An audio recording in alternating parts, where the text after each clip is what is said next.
¿Cuáles son los posibles escenarios y el futuro cercano en esta escalada entre Israel e Irán? Precisamente es lo que estamos analizando.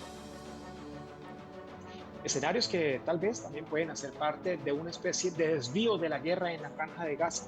¿No será eso realmente lo que está ocurriendo? ¿No será eso realmente a lo que le está apoyando Benjamin Netanyahu? Porque tiene además un gabinete en crisis, un gabinete que no le apoya en su conjunto y también crisis interna.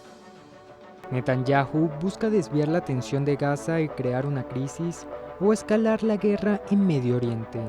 No parece ser una idea descabellada. A Israel no le han salido las cosas como planeaba antes del 7 de octubre.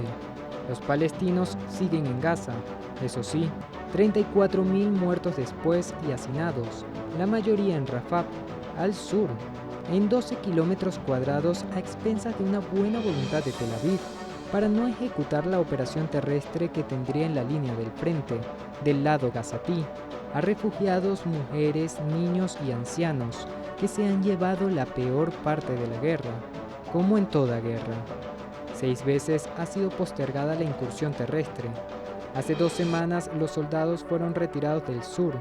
Rafat vio una especie de alivio, si se le puede llamar a ese suspiro que trae consigo el pensamiento "hoy no nos toca", porque así viven cerca de 2,3 millones de palestinos en la franja, desde hace más de 200 días, con la incertidumbre de que puede ser el último día sobre la tierra, una tierra convertida en infierno y de la que el mundo entero sabe, pero prima el caso omiso en estados internacionales.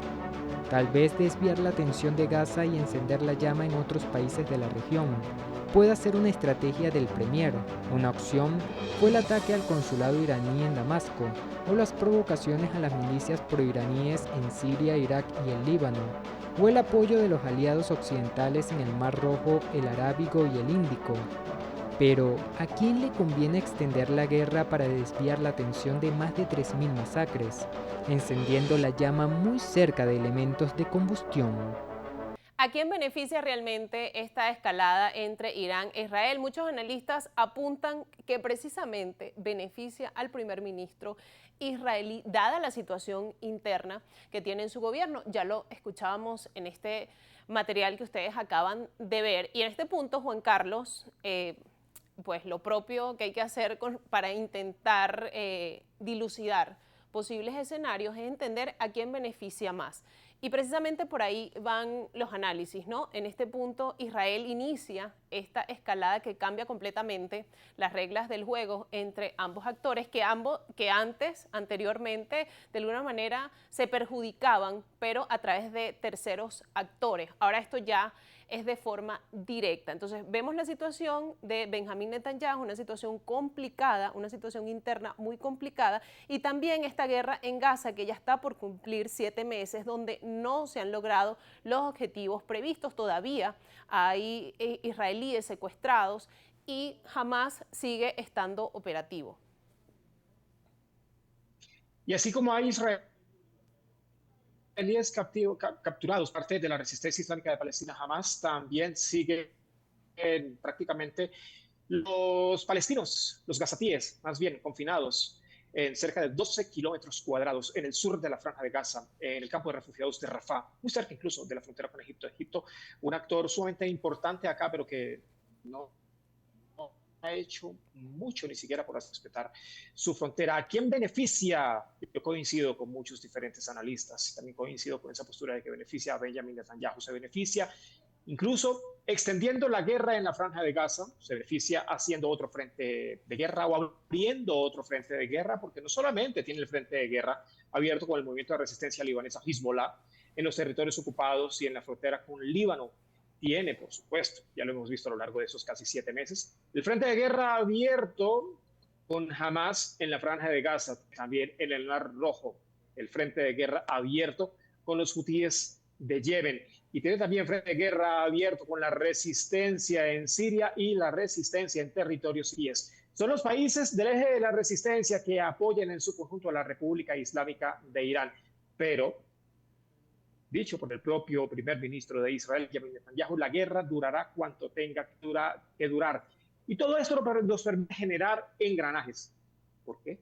Israel tiene la capacidad económica y defensiva para seguir alargando la guerra sin el apoyo de sus aliados, entiéndase, Organización del Tratado del Atlántico Norte en su conjunto, ¿no? Países europeos y Estados Unidos, que es el principal aliado de Israel. Pues beneficia a Benjamin Netanyahu porque Benjamin Netanyahu tiene frentes abiertos en territorio israelí o incluso en territorios ocupados. Benjamin Netanyahu es investigado por corrupción. Desde el año anterior las protestas no han cesado. Se veían protestas solamente los sábados. Ahora se ven con mayor anuencia prácticamente a diario. Tiene una economía que va en detrimento. Durante el último trimestre del año anterior, cuando comenzó la guerra después del 7 de octubre, el Producto Interno Bruto cayó en cerca de 20%, 19.4 para ser exactos, una cifra que además sorprendía a los propios economistas israelíes porque no esperaban que incluso con una guerra abierta el Producto Interno Bruto fuese a caer tanto. Tiene escasez de mano de obra porque los trabajadores israelíes han sido obligados a ir al campo de batalla. Tiene además escasez de liquidez, no tiene plata, porque desde el inicio de la guerra el turismo, que es una de las mayores entradas para territorios israelíes, cayó a los niveles más bajos, nunca antes vistos. De acuerdo a distintos análisis, además, la extrema derecha en Israel buscaba que el conflicto se volviese regional, lo que sería sumamente grave para la región ya con la situación que allí existe. Sin embargo, aquí hay un actor fundamental que ha frenado las intenciones de la ultraderecha israelí y es Estados Unidos. Ya lo comentabas anteriormente, es un año electoral y precisamente Joe Biden ha tratado de desligarse de esta intención de Israel de propagar aún más el conflicto. Parece quedar claro que esta escalada beneficia al gobierno de Benjamín Netanyahu. Ahora, si revisamos la postura iraní, ¿de qué manera pudiese beneficiar a Irán en una región que tras los acuerdos de Abraham en el 2020 miraba con buenos ojos a Israel? Este nuevo capítulo puede cambiar o pudo haber cambiado la mirada de los países árabes hacia Irán. Sobre todo de países árabes, o no países, mejor gobiernos árabes que mantienen alianzas con Israel, que mantienen algún tipo de nexo, convenio, bien sea por interés o por algún tipo de negocio que tenga beneficio mutuo, países árabes que le pueden generar seguridad o un poco de seguridad, ayudar a aumentar la seguridad de Israel. ¿A cambio de qué? A cambio tal vez de protección o a cambio de alianzas precisamente con Europa, a cambio de alianzas con Estados Unidos. Sin embargo, son gobiernos que ahora comienzan a mirar con mucho sigilo a la República Islámica de Irán luego de la arremetida punitiva que se registrara durante la noche del 13 y madrugada del 14 de abril, porque fue una acción punitiva muy bien pensada. Irán no ejecutó una respuesta ojo por ojo y diente por diente, no señor, sino que realizó una respuesta sumamente táctica a objetivos puntuales. Incluso el propio Irán develaba después, o integrantes del cuerpo de guardianes de la Revolución Islámica de Irán, develaba ubicaciones precisas de centrales nucleares de Israel y aseguraba incluso que si Israel llegaba a atacar suelo iraní o llegaba incluso a atacar un centro nuclear iraní, la respuesta sí iba a ser exactamente igual porque ya tenía toda la planimetría de la ubicación de las centrales nucleares de Israel, que además no están declaradas ante la Agencia Internacional de Energía Atómica, un organismo también dependiente de la Organización de las Naciones Unidas, como el costumbre, bastante cuestionado. En este sentido, los mayores temores de principio de mes no se han cumplido hasta ahora. Parece que la escalada está contenida y este análisis probablemente en unos días quedará un poco obsoleto. Sin embargo, intentamos hacer el esfuerzo de explicarle a la gente que usted entienda qué está ocurriendo entre Israel e Irán y, por supuesto, en esta edición especial de Ampliamente contamos con Juan Carlos Rosso para que nos ayudara. Yo te quiero agradecer, Juan Carlos, por habernos acompañado esta tarde en Ampliamente, por ayudarnos a entender y a guiar esta narrativa que es tan compleja y dar quizás una visión distinta a lo que se suele ver en la mayoría de los titulares de los medios internacionales.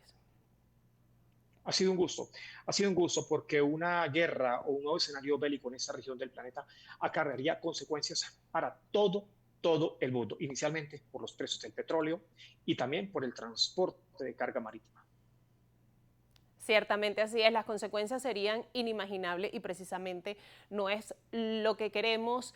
Le agradecemos a Juan Carlos por habernos acompañado en esta edición, por habernos ayudado a guiar este programa y por supuesto a usted, quien nos ve cada domingo a las 4 de la tarde. Gracias por la sintonía, gracias por acompañarnos cada tarde y por ser de alguna manera quien nos motiva para seguir analizando estos temas que ciertamente son complejos, pero que aquí tratamos de presentárselos de manera pedagógica. Recuerde que puede estar en contacto con nosotros a través de nuestra cuenta en Instagram, Ampliamente GB, y y otros programas, otras ediciones, las puede encontrar en nuestro canal de YouTube, Ampliamente GB. Si quiere revisar algún dato, si quiere revisar alguna otra edición, lo puede hacer allí en nuestro canal de YouTube. Por supuesto, agradecerles la sintonía y agradecerles su compañía cada tarde de cada domingo.